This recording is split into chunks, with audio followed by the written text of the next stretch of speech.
Yes, there was this post from Joel Klatt.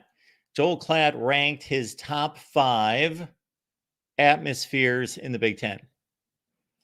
Top 5 atmospheres in the Big Ten. I generally had little issue with it, although I would note a few things here. And those would be, I take it Joel Klatt's not out tailgating with anyone. So I don't think he's really rating that type of the experience. I don't think that's part of the process necessarily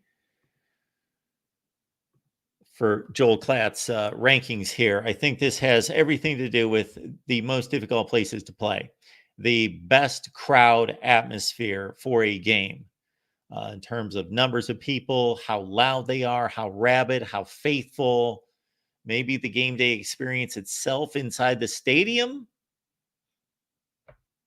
He may not really take that into account. I don't know how much of that he takes in as well. But there it is. It's Penn State number 1, Oregon 2, Ohio State 3, Michigan 4, Washington 5. Well, this is a difficult ranking. For one thing, you've got 3 schools that come to mind for me that are not on this list that are really strong and really known for having faithful followers. And that would be Nebraska, first and foremost, with that ridiculous record streak that they've got going back to 1960, whenever. And I know it's a bit bogus. I know that maybe they've pulled a few strings to keep it going, but they have the streak to keep going. So they have continued to sell out, whether they've had to find ways or not, Nebraska. And to do this with as crappy as their team has been, going on 7 years now, going on 8 years. Nebraska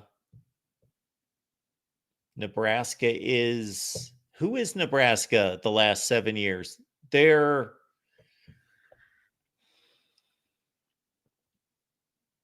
We did our Big Ten rankings, all-time program rankings, and we looked at the records in the conference in the last 10 years.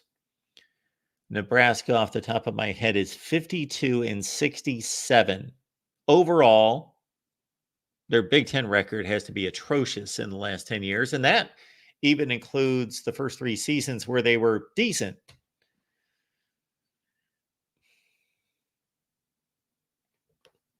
They're Rutgers. Nebraska is Rutgers right now. And of course, last year they weren't as good as Rutgers. But they're Rutgers. They are on that level of play right now. Not saying they don't have the resources to make it much better. They have the fan support, and that's exactly my point here, is that Nebraska's fan support, I don't know that I can liken any in college football to Nebraska's fan support. Now, I'm not picking on Joel Klatt because he's talking about game day atmospheres. So I'm extending it past that to just acknowledge what Nebraska's fan base, what they bring. Florida State went through a rough 5 years, and we saw plenty of empty seats. Texas went through overall a rough 15 years. But they, of course, had some good teams in there as well when they were down.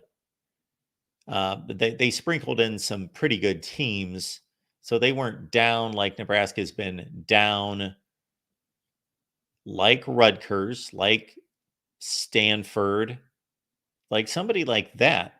And the place is sold out every week, and the fans are excited. We know from our Nebraska channel here and from knowing other Nebraska outlets that those fan bases are still, that fan base is still involved, and they are still totally sold out.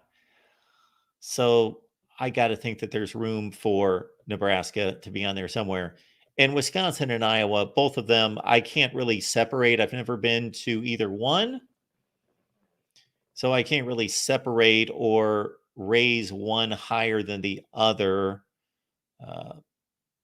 Of course, if you're looking for something memorable, then of course the tradition at Iowa after the first quarter that has come into play now in the last 6 or 7 years is truly touching and memorable. But in terms of the game day atmosphere overall, those are two fan bases that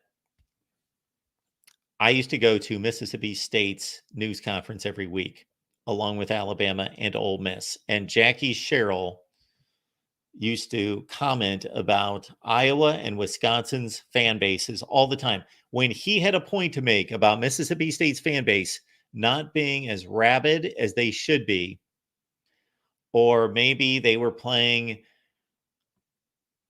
Southeast Louisiana on a Saturday afternoon and there were only 42,000 people there, he would mention at the next news conference, I could count on it, that Iowa and Wisconsin were horrible in the 60s and 70s, and they sold out their stadiums. I know there's only a list of 5, and it really should go to 8, because then I think then you've got the drop off. Then you've got the Fairweather USC situation where the Coliseum's amazing when Pete Carroll's there and they're fighting for a national championship, but what are they doing the rest of the time? They're at the beach, they're worried about the Lakers or whatever. Oregon Autzen Stadium, a little smaller venue than some of the other ones, the gigantic Big Ten stadiums. I have a slight issue with Washington. It's picturesque. It's on the water. It's kind of cool. And when they're good, it's rabid. When they're not good, they have plenty of empty seats. I would not put Washington on this list. My number 5 school actually would probably be Michigan, drop to 5, and maybe drop Ohio State to 4, possibly, and put Nebraska at 3 or something in that realm. And that's where I would go with that.